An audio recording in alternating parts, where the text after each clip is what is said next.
Have you ever wanted to own one of the world's most beloved cars? How about a $48 million racer? Even if you did have the cash to splash, these incredible machines are so rare and so unique that it'd be near impossible to get your hands on them anyway. In just over a century of automotive progression, we've created 24-foot-long superhero cars, stunning racers worth more than beachside mansions, and exhilarating sports cars so fast that they'll make your head spin just thinking about them. Forget about the mass-produced city cars. Today's all about the unusual, the unique, the extremely rare, and the ultra expensive. So buckle up because it's going to be a wild ride.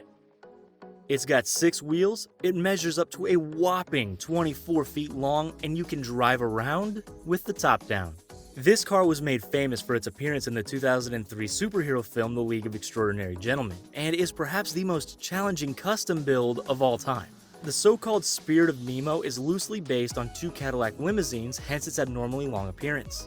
The man behind the build, Ken Freeman, is the owner of a body shop in North Carolina, and he spent 6,500 hours creating this incredibly intricate machine.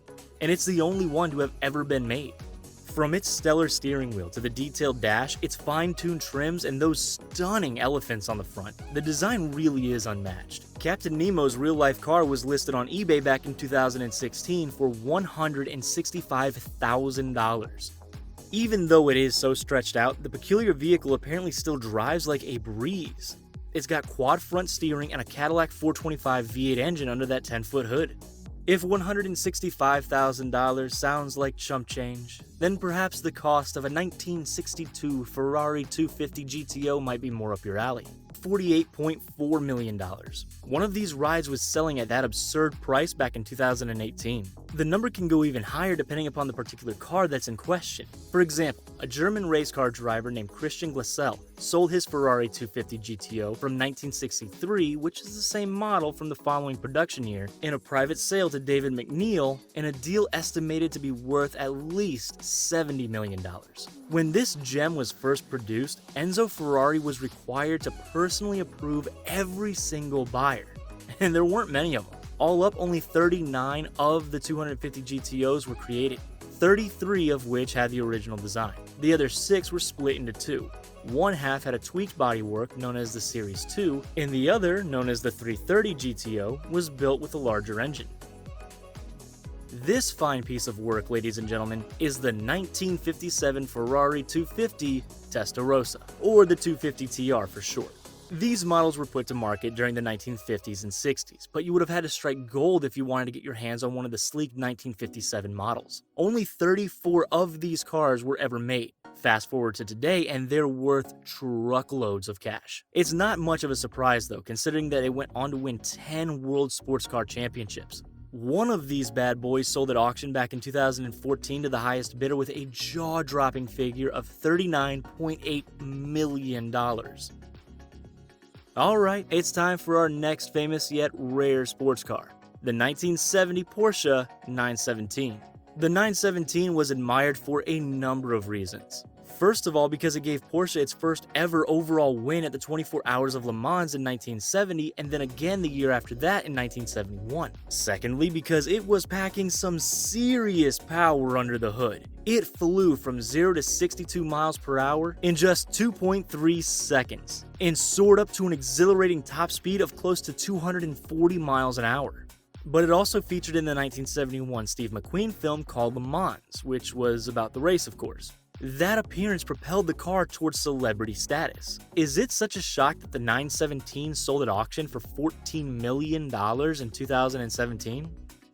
Drifting in next is none other than the limited edition one-off production car that is the brilliant 2008 Maybach XLero. With a twin-turbo V12 engine under its hood, this 690 horsepower supercar made by Daimler Chrysler sports 23-inch alloy wheels, a dark and red leather interior, vented disc brakes, and a top speed of 351 kilometers an hour, or 218 miles per hour. Only one of these was ever made. In 2011, an American rapper by the name Birdman purchased it for a cool $8 million. Birdman couldn't afford the payments, so he had no choice but to let it slide into the hands of another famous artist, Jay-Z. You can actually see the high-performance sports car making an appearance in his music video for a song called Lost One. Steering its way into the countdown next is another Porsche, the 550 Spider, one of the most popular race cars to have ever come out of the German manufacturer. While its reputation over time on the racetrack might not compare with the likes of the 917 and the 911, it was undoubtedly one of the most talked about sports cars of its era. Built between 1953 and 1956, there were only 90 of these timeless pieces ever made, and it's estimated that only 46 of them still actually exist today. If you were hypothetically interested, you'd need at least a spare $6 million sitting around. That's how much one of them sold for at the Bonham's Goodwill Revival sale. Turns out that funny man Jerry Seinfeld had claims to one of the 550 Spiders.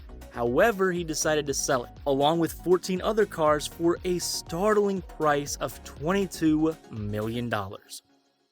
The terms environmentally friendly and supercar don't often go hand in hand in the same sentence. But according to Koenigsegg, they do. The 2009 Koenigsegg CCXR Trevita, aka the so-called most environmentally friendly supercar on the market. Under the hood, there's a 4.8-liter twin supercharged V8 engine which, despite running on E85 and E100 ethanol fuel, can churn out a hair-raising 1,004 horsepower. By comparison, the Lamborghini Gallardo only boasts 562 horsepower. There were only 2 of them ever produced, and here's the massive issue with that. You either need to have $4.8 million to get your hands on one of the pair, or you'll need to fight world-famous boxer Floyd Mayweather for the other. And we're not sure that you'd win that fight. No offense. This is the Rolls-Royce 15 HP, the first ever car produced by Charles Rolls and Henry Royce, way back in 1904. Only 6 of these iconic machines were released to the public. There's only one still known to exist. In hindsight, a top speed of 39 miles per hour and a total of 15 horsepower might seem like child's play, but at the time, they were revolutionary. Insurance companies have appraised its replacement value at $35 million, but if it went to auction, we wouldn't be surprised if it surpassed that by a mile. Every car that we've looked at is rare in one way or another, but our next four-wheeled guest is about as unique as they come as well. Not for its number of accomplishments, but for its look. Folks, cast your eyes towards the truly unusual Mercedes 300 SL Gullwing. As a 2-seat coupe, its distinctive feature is clearly its gullwing doors. Gullwing coming from the term seagull because of the shape, obviously. This rare breed was first introduced back in 1954, and a total of 1,400 gullwings were produced from then through 1957, 300 of which flew off the lot in 1956. And sure, that's a lot more than the one-off additions that we've seen during this rundown. However, it's the aesthetic that made this model so sought after. One of them sold for $1.5 million at auction. Is anyone here a fan of the Fast and Furious films? Remember that supercar in Furious 7? No? Well, let us show you. This is the W Motors Lykan Hypersport, and it's actually the most expensive car to ever be featured in the Fast and Furious franchise. So what did they decide to do with it? Throw it off a skyscraper into oblivion? That's what. Only a handful of these speed demons were ever made. 7 to be precise, and it boasts the impressive title of the first supercar to be designed in the Middle East. Not only does it rock a top speed of 240 miles an hour with a 3.7-liter twin-turbo flat-six engine, but it's got plenty of bells and whistles as well. We're talking features along the lines of headlights embedded with diamonds, rubies, and sapphires. Not too shabby, huh? You'll need a miracle for one of these things to be put up for auction, but on the off chance that it ever does become available, get ready to part with close to $3.4 million. Ouch. We've got an entire video about all the crazy tanks, cars, planes, and everything else that they destroyed in the Fast and Furious franchise. Trust us, the numbers are shocking. Check it out. Or for something totally different, take a peek at the 10 most dangerous water slides ever created. Thanks for joining us. We'll see you next time.